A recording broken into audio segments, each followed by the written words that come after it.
M. Wolodziewski, né le 10-09-1917 à Skampé, près de Lipno en Pologne. Arrivé en France, à Chaudun, près de Soissons, en 1935, avec sa famille, père, mère, frères et sœurs, dans le monde agricole. En 1936, la famille retourne en Pologne. Il est accueilli chez un agriculteur qui le rebaptisa Jacques et il conserva ce prénom jusqu'à présent. Il est toujours connu Jacques le Polonais. Ah, c'est comme ça que M.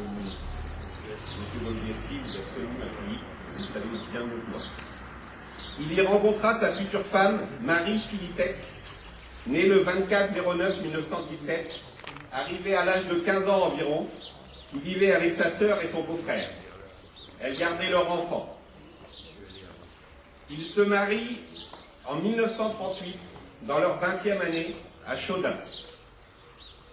Ils viennent travailler près de Chambry comme ouvriers agricoles, puis à Barenton-Celle, puis à Pouilly-sur-Seine. Ils épargnent et confient cet argent à la famille pour l'acquisition d'un bien agricole en Pologne. Ils songent y retourner courant 1939, après la campagne des champs, retrouvant ainsi leur fille, premier enfant de leur union. Le beau-frère, à qui ils confièrent enfant et économie, retourné en Pologne, écrit de ne plus songer à ce projet. Hitler envahit la Pologne. En septembre, réception d'une lettre pour se présenter à la préfecture de Laon pour la mobilisation. Il lui est signifié qu'un étranger présent sur le sol de France est français après 10 ans de présence, malgré une carte d'identité étrangère. Après des péripéties, il reçoit un courrier qui stipule qu'il doit se présenter en janvier 1940 à Coëtquidan pour être intégré à l'armée française. C'était l'hiver, un froid terrible, moins 20 degrés, des conditions de vie difficiles. Français et Polonais sont mélangés. Après une quinzaine de jours, il se forme un régiment motorisé polonais. Ayant le permis de conduire, sachant parler le français et le polonais, vous êtes retenu comme chauffeur pour l'état-major.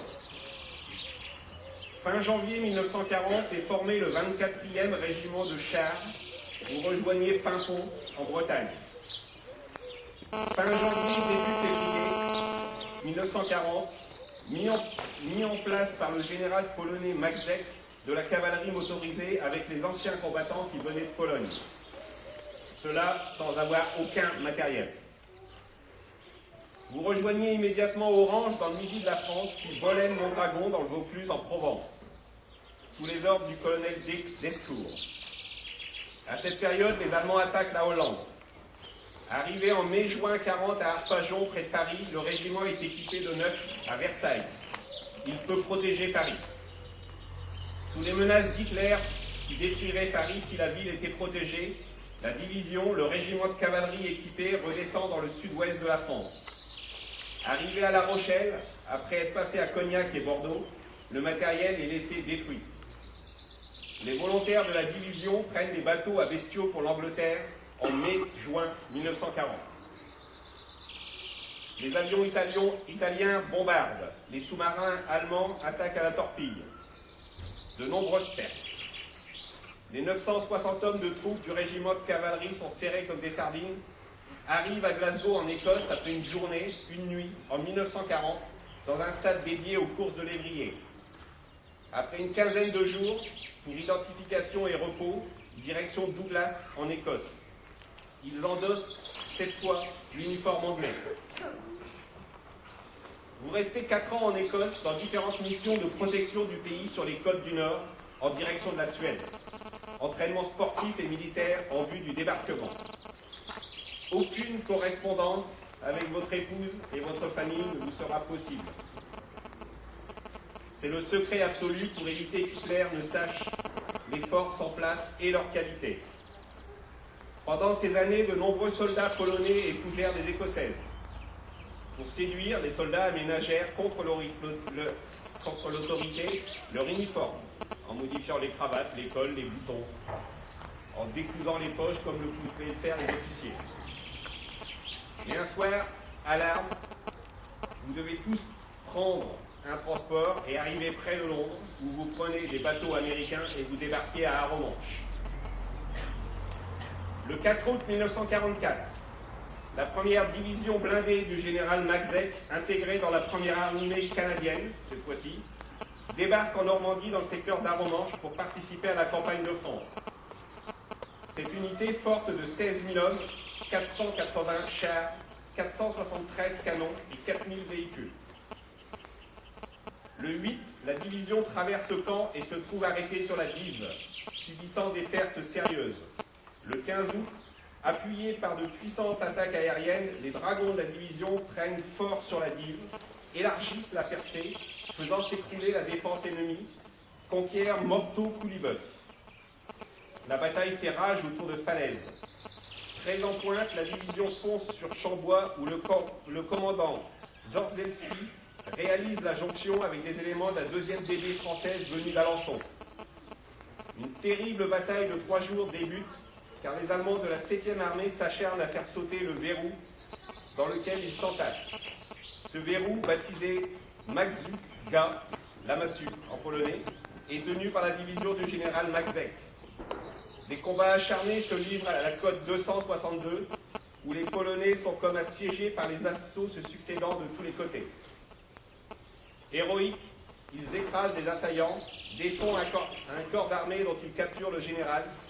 Les 20 et 21, les unités blindées SS les attaquent à outrance. Les Polonais se battent avec l'énergie du désespoir et sont sauvés par l'assistance des Canadiens de la 4e DB, amenant la victoire finale. Dans cette bataille, la première DB polonaise a perdu 2500 hommes, elle a fait 5700 prisonniers, détruit 70 chars et 600 véhicules. Ensuite, la division entame sa poursuite vers Quillebeuf et traverse la Seine le 31 août sur un pont jeté par les sapeurs.